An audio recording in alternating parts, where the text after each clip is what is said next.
বাবুজি। হ্যাঁ সৈনী, হ্যাঁ আমি রাজি, দেবো আমি টাকা, কিন্তু আমার একটা শর্ত আছে। আমার ব্রতর সঙ্গে তোমায় নিজেকে মেলাতে হবে। मतलब? তোমায় লেখাপড়া শিখতে হবে। लेखा-पढ़ा? क्यों बाबूजी? हमाके की प्रोफेसरी करना है क्या? না, তোমাকে যেটা করতে হবে সেটা হচ্ছে নন্দ কিশোরী। हैं? क्या जी? ये क्या हुआ? দেখো, স্বামী করবে ইঞ্জিনিয়ারিং আর স্ত্রী করবে কোটনাকুটনির কাজ।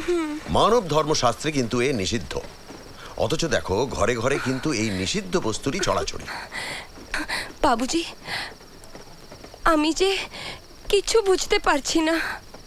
আমি বুঝিয়ে বললেই তুমি বুঝবে। বসো, সিট ডাউন। সবর্ণ বিবাহের নামে ঘরে ঘরে কি চলছে?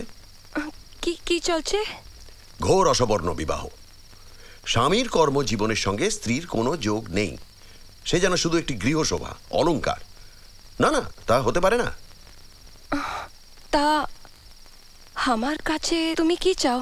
আমি চাই কর্মসঙ্গিনী, শুধু সঙ্গিনী হয়ে থাকলে চলবে না। আমি চাই আমার কর্মজীবনের সঙ্গে, মানে আমার বিজ্ঞান চর্চার সঙ্গে তোমাকে যুক্ত হতে হবে। তাহলে সেটাই হবে তোমার নন্দকিশোরী ব্রত। বলো, তুমি রাজি? খুশি সে, কারণ আমার সে কাজের পুরোহিত যে হবে তুমি।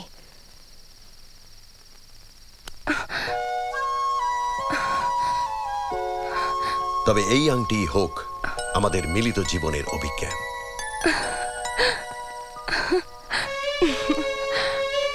থাক না সেসব কথা, এখন আপনি শুধু রেবতীকে রাজি করিয়ে দিন। চেষ্টা করব, তবে কাজটা খুব সহজ হবে না। কোথায় বাচ্চে বলুন তো? একটা মহিলা ওর কুষ্টি দখল করে বসে আছে। সে কি ও কাউকে ভালোবাসে নাকি? তাহলে তো বুঝতাম যে শিরায় শিরায় প্রাণ এখনো ধুকপুক ধুকপুক করছে। যুবতীর হাতে বুদ্ধি খোয়াবার এইটাই তো সময়। তাহলে শোনো, বলছি, মায়ের দিক থেকে রেবতীর সঙ্গে আমাদের একটা সম্পর্ক আছে। রেবতীকে জন্ম দেওয়ার পর ওর মা মারা যান, তারপর থেকে রেবতী ওর পিসিমার কাছে মানুষ। সেবার রিসার্চের কাজে ওর একবার যাওয়ার দরকার হয়েছিল উঁচু পাহাড়ে, আর তলায় তলে ও চেষ্টা চালিয়ে যাচ্ছিল সরকারের বৃত্তিতে বিদেশ যাওয়ার। সেই সময় আমি ছিলাম ওর মুরব্বী। না না রেবতী, ভবিষ্যৎটা হেলাফেলার বস্তু নয়, তোমার মধ্যে প্রতিভা আছে, মস্ত প্রতিভা। আপনি আমায় খুবই স্নেহ করেন মাস্টারমশাই। করি, স্নেহ করি, যথেষ্ট স্নেহ করি। সেই জন্যই তোমার ভালো চাই। এই পোড়া দেশে উচ্চশিক্ষার সুযোগ কোথায়? হ্যাঁ, না না, কোনো ছুতমাগ না। বিলেত যাওয়ার সুযোগ যখন একবার এসছে, সেটা অবহেলা করো না। এখানকার রিসার্চের কাজটা শেষ করে বিলেত যাওয়ার উদ্যোগ শুরু করে দাও। আমি সেটাই ভাবছিলাম যে বাবু, আপনাকে পিসিমা ডাকছেন। ও, বলো যে মাস্টারমশাই এসছেন, আমি একটু কথা সেরেই আসছি। পিসিমা দোরের বাইরে দাঁড়িয়ে আছেন। যাও যাও। ও, বলো আসছি। আচ্ছা, যাও যাও যাও। আমি একটু হ্যাঁ, নাও এটা নিয়ে যাও। ঠিক আছে মা।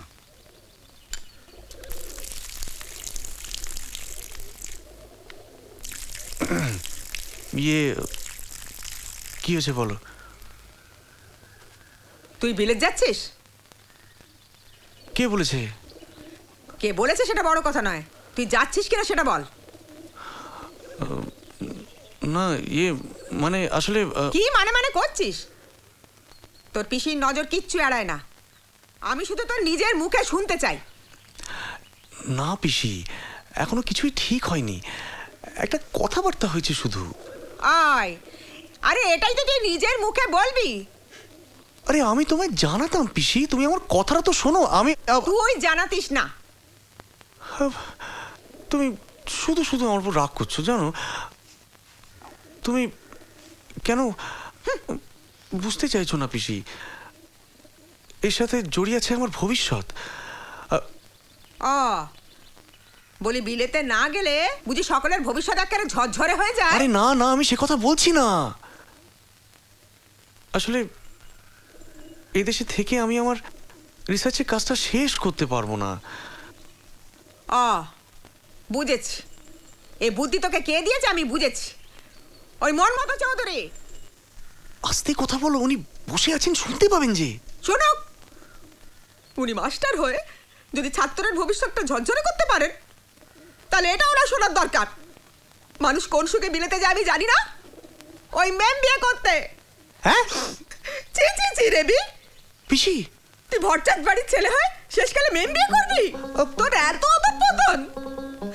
পিসি, কোথায় আমার বিলেত যাওয়া আর কোথায় আমার মেয়ে বিয়ে করা, কি মুশকিল। দোহাই তোমার, তুমি তুমি দয়া করে কান্না থামাও। থামবে, চিরতরে থামবে যদি তুই তোর বিলেত যাওয়ার মতলবটা না ছাড়িস। এই 33 কোটি দেবতার দিব্যি রেবি, যদি তুই তোর মতলব না ছাড়িস আমি কিন্তু গলায় দড়ি দেবো। পিসি,